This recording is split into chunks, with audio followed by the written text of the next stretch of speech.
আজকে আন্তর্জাতিক মহিলা দিবস 8ই মার্চ।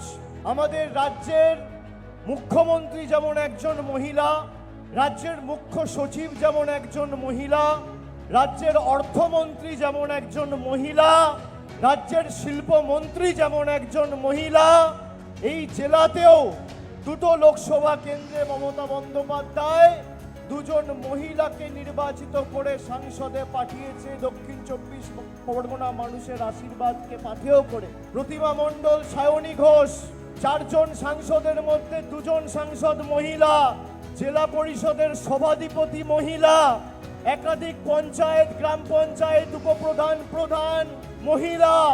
আর যে সংখ্যায় আজকে মায়েদের উপস্থিতি, বোনেদের, দিদিদের উপস্থিতি আমি লক্ষ্য করছি, আমি আন্তর্জাতিক মহিলা দিবসে সবাইকে, প্রত্যেক মায়েদের, বোনেদের, দিদিদের আপনাদের কৃতজ্ঞতা জ্ঞাপন করছি, ধন্যবাদ জানাচ্ছি আজকে সশরীরে এই দিনটায় আমাদের সবাই উপস্থিত থাকার জন্য।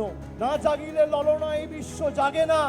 নারী শক্তি, মাতৃশক্তি যদি কারোর সাথে থাকে তাকে কোনোদিন কেউ হারাতে পারে না।